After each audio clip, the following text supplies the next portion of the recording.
Hello there everyone, this is Jake Rodriguez Pamprada from Bacolod City, Negros Occidental Philippines. In my previous video guys, I have already shown you how to create a database using PHPMyAdmin in MySQL.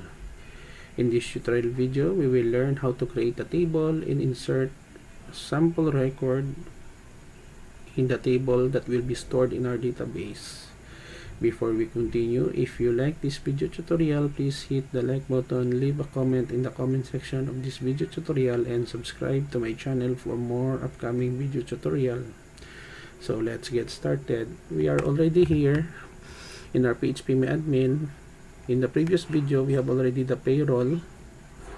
So here, to create a table, we go to structure, and then let's say for example, we will type here TPL employees. This is the name of our table, and then we have here columns. For example, we have 4. So here ID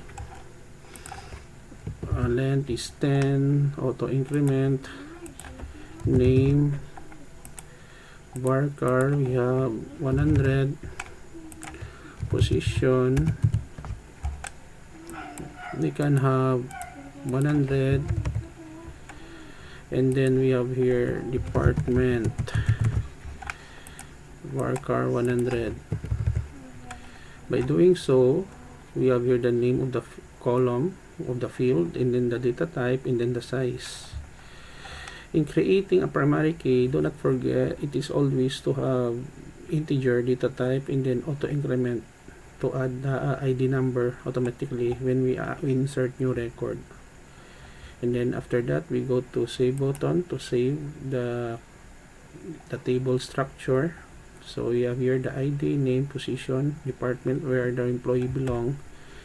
And then if we want to insert a single record, we go to insert. Let's say for example Jake or Pamprada, yours truly, position software engineer team lead, department software engineering. After we have done typing all the entries in our field, we go to the go button. Okay, so we save already the record. If we want to view the record, we can simply go to browse. We have here already the record ID, my name, Jake Pamprada, position software engineer team lead, software engineering team, department. If we want to issue an SQL command, we can simply use select asterisk all fields from TBL employees, and then we go with we click the go button.